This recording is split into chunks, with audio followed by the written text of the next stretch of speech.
wanted to mention a bit about perennial veg. Why grow perennial veg? Well, apart from the fact that they taste very nice, they're quite low maintenance, so once you've sown them or planted them, you don't have to do much more with them, unlike sort of a lot of the annual veg that we grow, which need constantly re-sowing. And they look nice. A lot of these things that we call perennial veg, you can put in the ornamental border. So what is perennial veg? Well, it's something that comes up year after year. So whereas an annual, you'd sow it, it will grow and flower and die in a single year. With a perennial, it will come up every year for at least 2 years, possibly a lot longer. For example, behind me we've got rhubarb, which of course will live for many years, and we've got separate videos on how to care for rhubarb. Other things we've got here are artichokes, which are very small plants here. These were sown this year, this one was sown last year, and they'll grow very quickly into great big architectural plants, which are lovely in the flower border, and then eventually have your globe artichokes on top, the big flower buds that you can cut and eat. Those you'd normally sow seeds of in sort of February, March time. Others that we've got here, Chinese artichokes, and these are quite strange little beasts.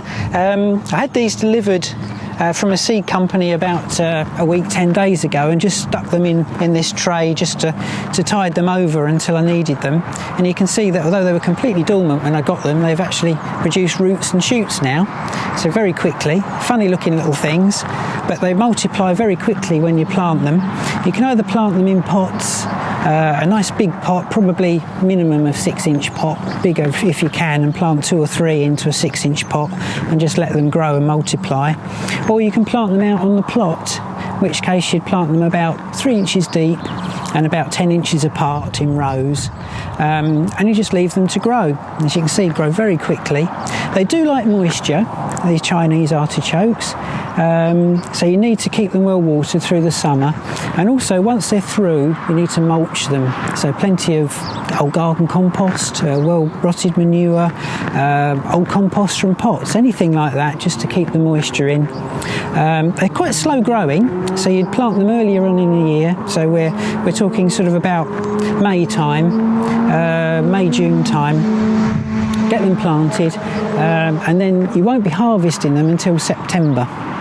So September time, the tubers will have grown, the foliage will die down, gets to about 3 feet tall with a pink flower on top, and then you can dig up the tubers and eat them.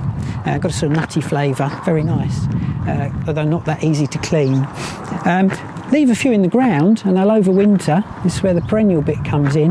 They'll overwinter, grow again, so that you don't actually have to buy them anymore. You can just leave your stock in the ground, eat as many as you want, and let the rest grow from year to year.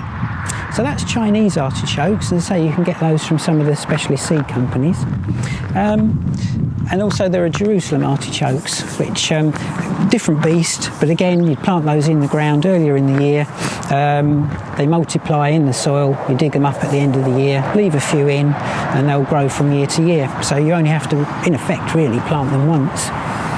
Something else I've got here, which is a Cape gooseberry, Physalis.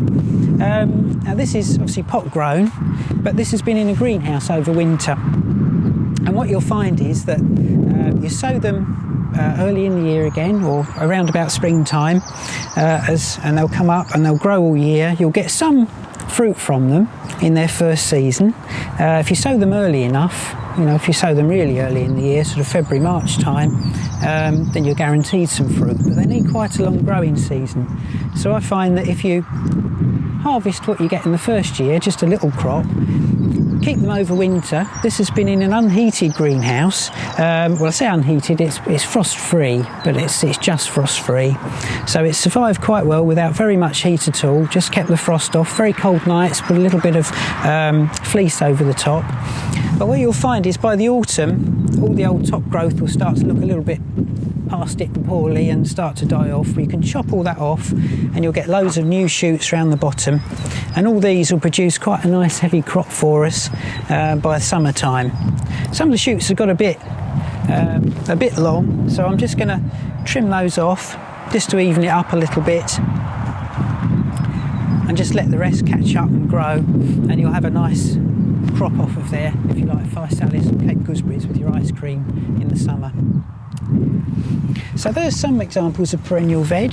Do try them. As I say, a lot of these are just as decorative in the flower border, particularly things like the artichokes, as they are on the veg plot. So if you haven't got room for them on a veg plot, just 2 or 3 things like these grove artichokes look lovely at the back of the border.